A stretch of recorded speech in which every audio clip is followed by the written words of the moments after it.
Hello everyone, it's Barb here, your favorite longtime professional home care personal support worker, union steward, and certified member and co-chair of a joint health and safety committee.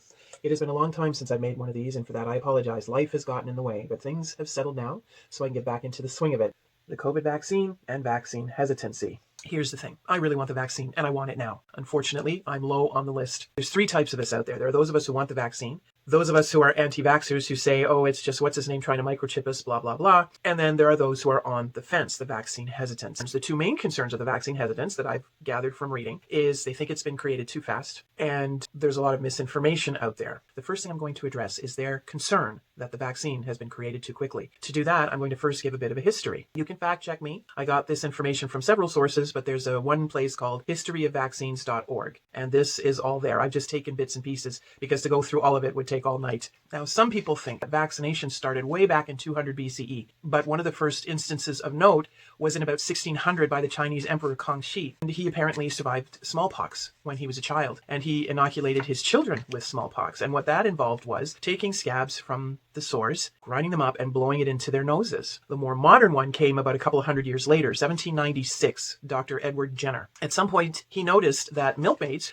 would never come down with smallpox when there was an outbreak. So he checked around and found that the milkmaids would get cowpox. They'd get sores on their hands from it, which would eventually heal. But then after that, they wouldn't get smallpox. Now, what he did to test this hypothesis, and I like to think that he received all permissions to do this, was take a young fella named James Phipps, who was 8 years old, and he infected young James with cowpox. He felt awful for a couple of days, but he recovered. After that, he infected young James with smallpox. Young James did not become sick with smallpox. Dr. Jenner, from what I'm given to understand, did not completely understand the mechanism of how that worked. He just knew that it worked. Now, that's one of the first modern noted instances of vaccinations. And the different vaccinations that have been created since then, polio, smallpox, took time. Why? Because as in 1796, we did not have the science we have now, and science evolves. It no longer takes us the time to create a vaccine that it used to, which was years, because the groundwork has all been laid. We just have to go from there. And there are several types of vaccines. One will have pieces of live virus. Others will have pieces of dead virus. And then there's the one they have for COVID-19. They use what they call mRNA. That's messenger ribonucleic acid. That is a thing that takes messages into the cells. It comes into the cells and says, hey man, this is what you got to do. Cell says,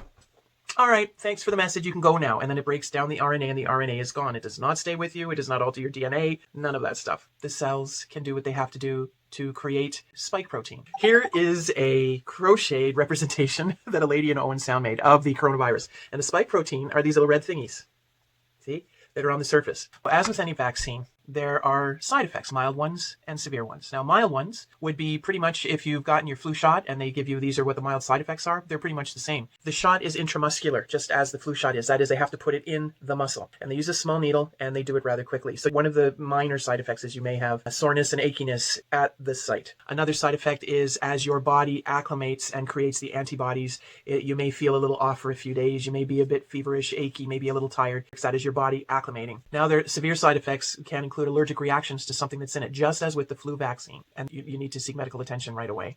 Now, the second thing I want to address is the misinformation. There's an easy fix for that one.